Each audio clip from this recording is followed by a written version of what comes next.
Commander Zexthal's 4 eyes blinked in sequence as he stared at the report on his holographic display.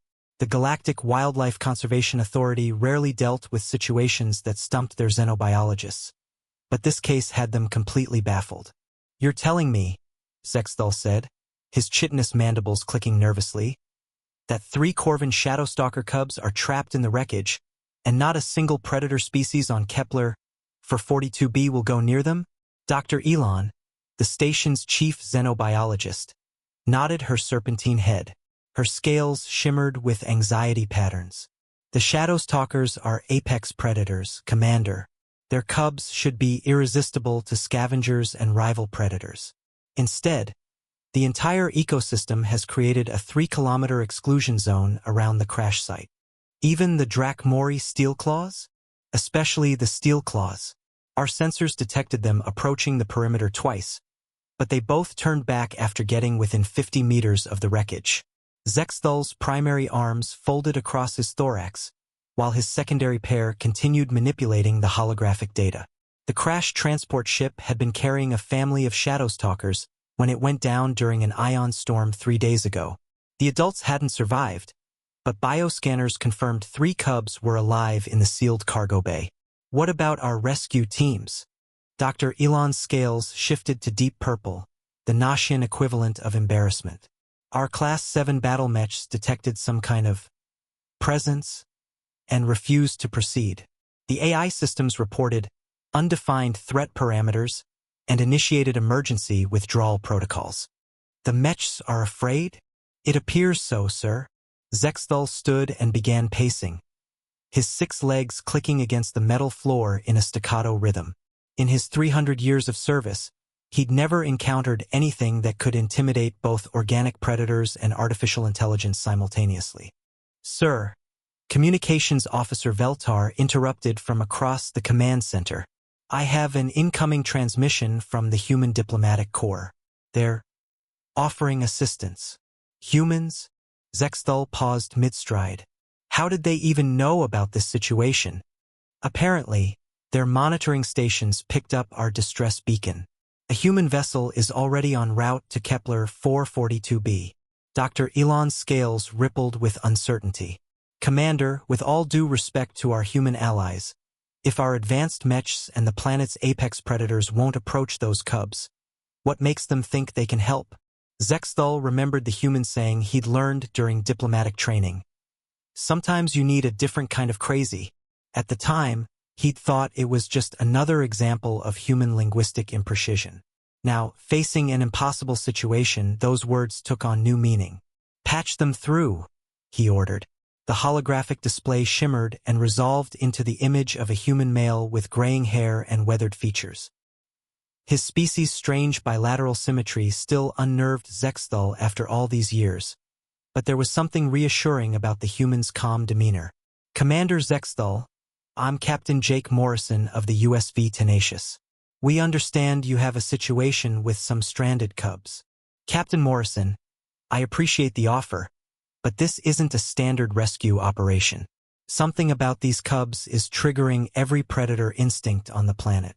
Even our AI systems won't approach." Morrison's lips curved upward in what Zexthal recognized as a human smile. "Commander, with respect, that's exactly why you need humans for this job. We're the species that looked at apex predators and thought, I bet I can make friends with that. The risk is something we're willing to take. Those cubs need help, and sometimes the universe calls for a species too stubborn to know when they're outmatched." Dr. Elon leaned forward, her scales shifting to skeptical yellow. "Captain, our bioscanners indicate the cubs are emitting some form of pheromone or energy signature that triggers massive fight-or-flight responses. What makes you think humans will be immune?" Morrison's smile widened. "Doc, humans domesticated wolves. We made pets out of creatures that could tear us apart. We saw something that could kill us and decided it would make a good companion. If there's one thing our species excels at, it's ignoring our survival instincts when something needs help." Zexthal found himself impressed despite his concerns. The human spoke with the kind of confident insanity that had made their species legendary throughout the galaxy. "What do you need from us, Captain?" Just coordinates and a clear landing zone. My team will handle the rest. Your team? Me and my partner, Elena Rodriguez. She's our xenobiologist and animal behaviorist. Between the two of us, we've handled everything from Andromedan void beasts to Centauri crystal spiders. Zexthal's mandibles clicked in what might have been respect. Very well, Captain. We're transmitting the coordinates now, but I'm stationing our medical bay on full alert. Appreciate it, Commander. One more thing. Do you have any audio recordings of adult Shadowstalker vocalizations? If we're going to approach these cubs, it might help to speak their language. Dr. Elon's scales brightened with interest. I can provide comprehensive audio libraries. But Captain, Shadowstalker vocalizations are subsonic. Humans can't produce those frequencies. Maybe not naturally, Morrison said, tapping something off-screen. But we brought some interesting equipment. See you planetside, Commander. The transmission ended, leaving the command center in contemplative silence. Sir, Veltar said quietly, should I alert the medical teams to prepare for unusual casualties? Zexthal watched the human ship's trajectory on the display. No, Veltar. Alert them to prepare for a miracle. In my experience, that's usually what happens when humans decide the odds are irrelevant. The tenacious cut through Kepler 442b's atmosphere with the practiced ease of a ship that had seen dozens of worlds. Captain Jake Morrison felt the familiar tingle of anticipation as they approached the crash site, a sensation he'd learned to trust over his 20 years of impossible rescues. Getting some interesting readings down there, Elena Rodriguez called from the co-pilot's seat, her fingers dancing across the bioscanner controls. The entire area is saturated with some kind of biochemical signature. It's like nothing in our databases. Jake glanced at the preliminary data scrolling across his display. Concentrated around the crash site, emanating from it in waves. Whatever's producing this signal is putting out enough psychoactive compounds to affect creatures across multiple square kilometers. Elena paused, studying a particularly anomalous reading. Jake, this doesn't match any known Shadowstalker physiology. Adult Shadowstalkers use pheromones for territorial marking and mating displays, but nothing like this. Cubs do things adults can't? Not in any species we've cataloged. This is more like... Elena frowned, cross-referencing data streams. It's almost like a distress call, but not just chemical. There are quantum resonance patterns here that shouldn't be possible from biological organisms. The ship shuddered as they entered the planet's lower atmosphere. Through the viewport, Jake could see the crash site emerging from the morning mist. A twisted metal scar surrounded by an eerily perfect circle of undisturbed vegetation. Nothing moved within that boundary. There, Elena pointed to a cluster of large shapes about a kilometer from the wreckage. Drachmori steel claws. 4 of them. Jake activated the external cameras for a closer look. The steel claws were magnificent creatures. 3 meters of corded muscle and razor-sharp talons. Apex predators that feared nothing on their world. Yet they paced restlessly at the boundary of the exclusion zone, occasionally taking a step toward the wreckage before jerking back as if struck by an invisible force. They want to investigate, Jake observed. Something's pulling them forward, but something else is pushing them away. The cubs are broadcasting conflicting signals, Elena realized. Distress calls that attract potential helpers, but also some kind of warning system that triggers overwhelming fear responses. An evolutionary failsafe? Maybe. Or maybe something else entirely. Elena's voice carried the excitement of scientific discovery tinged with appropriate caution. Jake, I'm reading quantum fluctuations consistent with interdimensional boundary stress. These cubs might be doing something that affects reality itself. Jake set the ship down in a clearing about half a kilometer from the wreckage, close enough for rapid access, far enough to avoid whatever was keeping the local predators at bay. As the engine spooled down, he could feel it. A subtle wrongness in the air, like the moment before a thunderstorm when every instinct screamed to find shelter. You feel that? Elena asked, checking her equipment one final time. Yeah. Every hair on my arms is standing up. Jake sealed his environmental suit and activated the external speakers they'd modified to produce subsonic frequencies. Good thing humans are too stupid to listen to their instincts. Elena laughed, a sound that had carried them through countless dangerous situations. Speak for yourself. My instincts are telling me those cubs need help, and everything else can go to hell. They exited the ship together, and the sensation immediately intensified. Jake's fight-or-flight response activated with primal intensity, flooding his system with adrenaline. Every fiber of his being screamed at him to run, to get as far away as possible from whatever lurked in that twisted wreckage. Christ, he muttered, forcing one foot in front of the other. No wonder the predators won't come near this place. Elena was faring better, her scientific curiosity apparently providing some protection against the fear response. The quantum resonance is stronger here. It's like reality is thin around the crash site. They approached the perimeter of the exclusion zone, and Jake could see why the steel claws had turned back.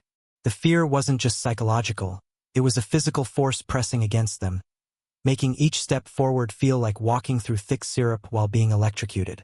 Elena, if this gets too dangerous. I'm fine, she said, though he could see the strain in her posture. Those cubs have been alone for 3 days. Whatever they're doing, it's probably getting worse.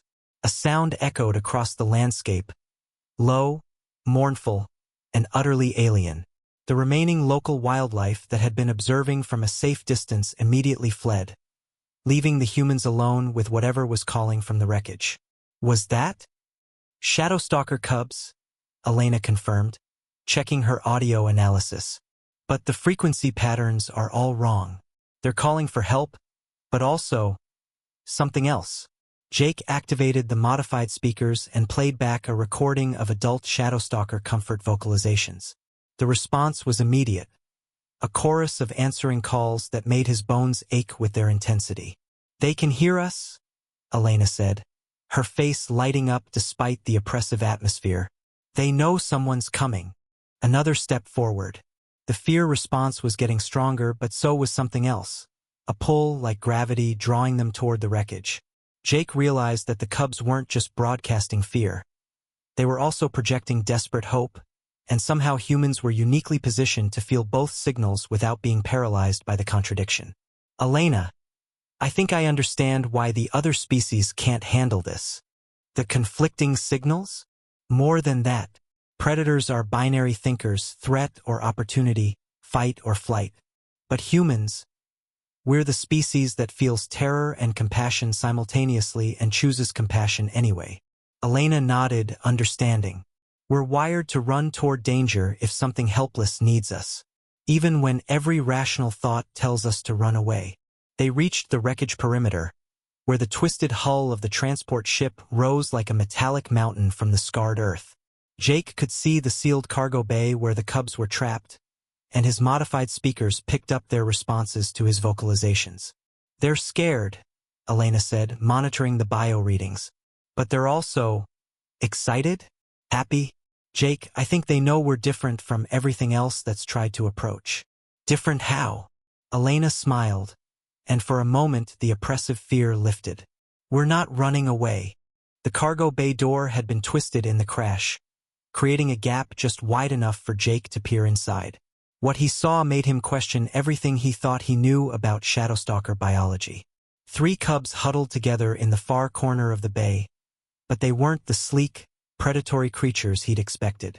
Instead, they appeared almost ethereal, their fur shimmering with patterns that seemed to exist in more than 3 dimensions. When they moved, reality bent around them, creating brief glimpses of impossible geometries. Elena, are you getting this?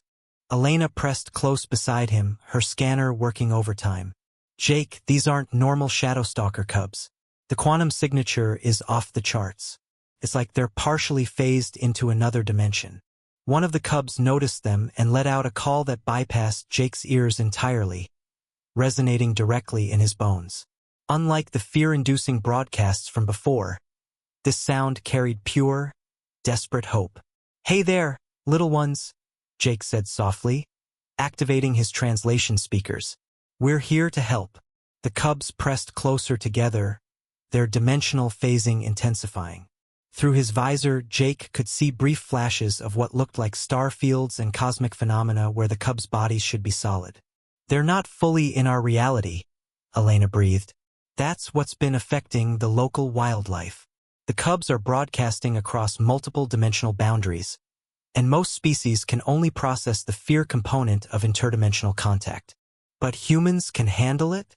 Apparently, our brains are pattern recognition machines, constantly processing conflicting sensory input and emotional responses. We're uniquely equipped to hold contradictory experiences simultaneously." Jake began working on the twisted cargo door, using a portable plasma cutter to widen the gap. As he worked, he kept talking to the cubs, playing recorded Shadowstalker comfort sounds through his modified speakers. The cubs responded with increasing excitement, their dimensional phasing beginning to stabilize. Jake noticed that the oppressive fear emanating from the area was also decreasing as the cubs calmed down. "Their emotional state affects their dimensional stability," Elena observed. "The more scared they were, the more they phased between realities, and the more terror they broadcast. And now that they know help is coming, they're pulling themselves back into our dimension." Jake finally managed to widen the gap enough to enter the cargo bay. The moment he stepped inside, the largest cub, probably the oldest, approached him with cautious curiosity. Up close, the creature was beautiful and unsettling in equal measure. Its eyes held depths that seemed to contain galaxies, and when it moved, Jake caught glimpses of cosmic phenomena playing across its fur like a living aurora. "Hey there, big guy," Jake said softly, extending his hand. "Your parents would be proud of how you've been taking care of your siblings." The cub sniffed his gloved hand, and Jake felt a strange tingling sensation as the creature's interdimensional nature briefly merged with his own perception. For a moment, he saw the universe as the cub did, vast, interconnected, alive with patterns and possibilities that normal three-dimensional thinking couldn't comprehend. "Jake!" Elena's voice seemed to come from very far away. "Jake, your bio readings just spiked. What's happening?" I'm okay," he managed, though the experience had left him shaken. "I think it was trying to communicate." The cub made a sound that might have been purring if purrs could exist in 11 dimensions simultaneously. Its siblings approached more boldly now, drawn by their brother's acceptance of the strange aliens who had finally answered their call. Elena squeezed through the gap, her scanner practically smoking from the readings it was processing. "The quantum resonance is stabilizing. Whatever you just did, it worked." "I don't think I did anything," Jake said, gently stroking the largest cub's multidimensional fur. "I think they did something to me." The cubs began communicating with each other in subsonic frequencies that Jake's equipment could barely detect. Their dimensional phasing continued to stabilize, and with it, the fear-inducing emanations that had kept every other species at bay finally faded entirely. They were calling for someone who could understand them, Elena realized. Not just hear them, but actually comprehend what they were experiencing. Every other species that tried to approach could only process the terror of interdimensional contact. But humans are the species that looks at the impossible and says, "Interesting. Tell me more." We don't just tolerate contradictions and paradoxes, we thrive on them. Jake felt the cub's purring intensify, and with it came flashes of understanding that bypassed language entirely. He saw images of the cub's parents teaching them to navigate between dimensions, preparing them for a life that existed in multiple realities simultaneously. He understood their grief at being orphaned, their terror at being trapped in a single dimension, and their joy at finally finding beings who could bridge the gap between realities. "They're not just Shadowstalkers," he said in wonder. "There's something more, an evolutionary step beyond three-dimensional existence." The cubs clustered around both humans now, their fear replaced by curiosity and affection. Elena laughed as the smallest cub attempted to climb into her equipment pack, its tiny form flickering between solid matter and cosmic phenomenon. "The question is, what do we do now?" Elena asked. "These cubs need specialized care, and I don't think any of the standard xenobiological protocols will work for interdimensional beings. Jake looked around the cargo bay, noting the specialized containment equipment that had been installed to transport the cubs safely. Their parents knew what they were dealing with. This whole transport was set up for interdimensional creatures. Where were they being taken? Jake accessed his ship's database, cross-referencing the transport's manifest with known Shadowstalker settlements. The New Horizons Research Station. It's a joint xenobiological facility run by... His eyes widened. Run by humans and Shadowstalkers, specializing in evolutionary anomalies. Elena grinned. Of course, the one species crazy enough to study interdimensional creatures would be us. The cubs seemed to sense their growing confidence and excitement. Their dimensional phasing stabilized further, settling into what appeared to be their natural state. Mostly three-dimensional, but with beautiful, impossible patterns playing across their forms like living tattoos of the cosmos. "All right, little ones," Jake said, activating his communications array. "Let's get you to your new home." The trip back to Jake's ship with 3 interdimensional cubs proved to be an education in xenobiology that no university could provide. The cubs had bonded with their human rescuers in ways that transcended normal interspecies relationships. "They're not just following us," Elena observed as they walked across the crash site. "They're synchronizing with us." Jake had noticed it too. When he turned left, the cubs anticipated the movement before he made it. When Elena adjusted her equipment pack, the smallest cub was already moving out of the way. It was as if the cubs were briefly experiencing time the way humans did, seeing cause and effect in linear sequence rather than the multidimensional perception that seemed to be their natural state. "They're adapting to our reality," Jake realized, "learning to exist in our timeline to stay close to us." The cubs chattered among themselves in their subsonic language, but Jake's modified speakers were beginning to pick up patterns. The translation software that had been useless before was suddenly finding matches in the linguistic database. "Elena, run a linguistic analysis on this." She pulled up the real-time translation interface and her eyes widened at the results. "Jake, they're not just making sounds. They're teaching us. They're deliberately simplifying their communication so we can understand." The largest cub approached Jake and made a series of sounds that translated roughly as, "Grateful safety understanding family new." "You're welcome, big guy," Jake replied through his speakers. "We're going to get you somewhere safe." The cub's response came through clearly. "Safe already. Pack bond complete. Home where understanding exists." Elena stopped walking. "Pack bond? Jake, I think they've adopted us." "Adopted us? Think about it. Shadowstalkers are pack hunters. These cubs lost their parents and were calling for help. We responded when no one else could, and now they're treating us as their new pack leaders." Jake looked down at the 3 cubs, who were indeed arranging themselves in a protective formation around the humans, the largest taking point, the middle cub flanking Elena's left side, and the smallest bringing up the rear. "But we can't. They're interdimensional beings. They need specialized care." "Do they?" Elena pulled up the cubs' bio readings on her scanner. "Look at their dimensional stability. It's been improving steadily since we made contact. They're more stable in our reality now than they were when we found them." The cubs had apparently been listening to this exchange through their enhanced senses, because the middle cub approached Elena and made a complex vocalization that the translator struggled with before finally rendering as, "Pack leads teaches stability. Home reality choice conscious. They're choosing to exist primarily in our dimension," Elena said in wonder. "They could phase back into their natural multidimensional state, but they're choosing to stay synchronized with us." Jake felt a profound sense of responsibility settling over him. "Elena, if we're really their pack leaders now, then we have a duty to protect and provide for them, yes." Elena smiled. "Jake, humans have been adopting cosmic strays for our entire spacefaring history. Remember the Centauri crystal spiders that followed your ship home after the mining station rescue? Those were different. They were just seeking warmth and protection. Were they? Or were they also choosing to bond with the creatures who showed them kindness when no one else would?" They reached the ship, and Jake faced the practical reality of transporting 3 interdimensional beings in a vessel designed for normal spacetime. We'll need to modify the cargo bay with some kind of dimensional stabilizer.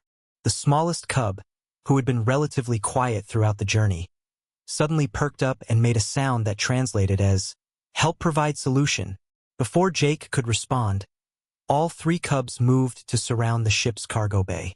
Their forms began to shimmer and phase, and Jake watched in amazement as they seemed to adjust the local space-time around the bay. "They're modifying the dimensional properties of the cargo area," Elena said, her scanner practically overloading from the readings. "They're creating a stable pocket of multidimensional space within our three-dimensional ship." The cubs finished their work and looked to Jake expectantly, their meaning clear. "We've prepared our den. May we board your ship?" Jake laughed, the sound carrying all his amazement, affection, and bewilderment. "Elena, I think we've just been adopted by the galaxy's most advanced beings." "Could be worse," she replied, watching the cubs explore their new living space with obvious satisfaction. "At least they're house-trained." As they prepared for departure, Jake contacted Commander Zexthal to report their success. The commander's relief was palpable even across the communication link. "Captain Morrison, we've been monitoring the situation from orbit.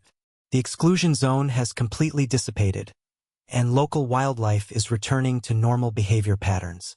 "How did you manage it?" "We listened to them, Commander. And more importantly, we stayed when everyone else ran away." "The cubs are secure?" Jake looked at the three interdimensional beings who had claimed his cargo bay as their new den, who were already learning to modulate their communications for human comprehension, who had chosen to anchor themselves in human reality rather than drift between dimensions alone. "They're home, Commander." After Jake signed off, Elena joined him in watching the cubs settle into their new environment. They had arranged themselves in the same protective formation they'd maintained on the planet's surface, always ready to guard their new pack, always oriented toward the humans who had shown them that some species in the universe were brave enough or stupid enough to answer impossible calls for help. "So what now?" Elena asked. "Now we take our family home," Jake said simply, "and we learn what it means to be pack leaders to beings who can exist in 11 dimensions simultaneously." The largest cub approached him and made a sound that needed no translation. Contentment, gratitude, and the deep satisfaction of finding one's place in the universe. Jake reached out to stroke the cub's multidimensional fur, and for just a moment, he saw the cosmos through eyes that existed beyond the boundaries of normal space and time. He saw the beautiful, terrifying, wonderful complexity of a universe where kindness could bridge any gap, where the impossible became routine when someone cared enough to try. "Yeah, little guy," he said softly, "we're going home."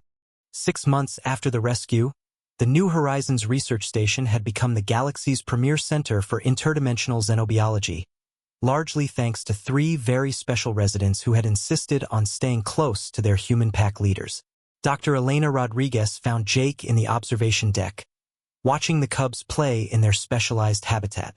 At 6 months older, they had grown considerably, but their bond with their human family had only strengthened. "The Galactic Science Council approved our proposal," Elena announced, settling beside him with 2 cups of coffee. "The Morrison-Rodriguez protocol for interdimensional being integration is now the standard throughout the galaxy." Jake accepted his coffee gratefully. "Still can't believe we're famous for being too stubborn to run away from scared kids." "Well, our methodology is a bit more sophisticated than that now."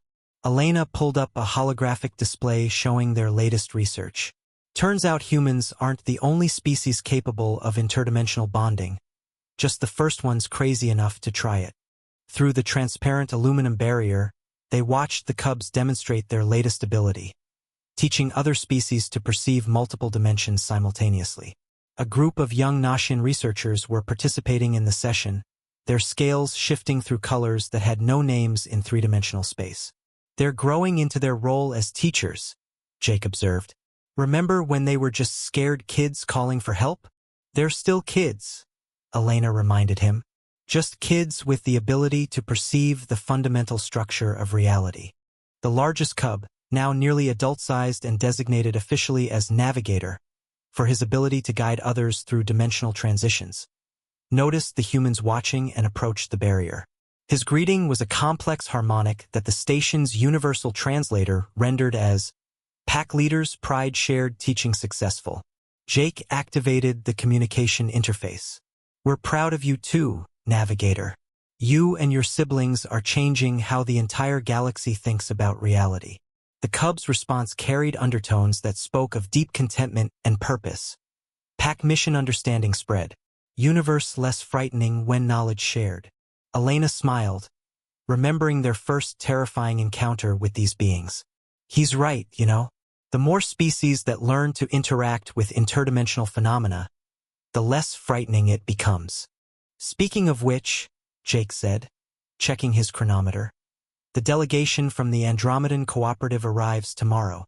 3 species that have never encountered anything beyond 4 dimensions. And they've specifically requested human mediators? Apparently our reputation for successful first contact with impossible beings has spread. The Cubs are excited. They've never taught anyone from outside the galaxy before.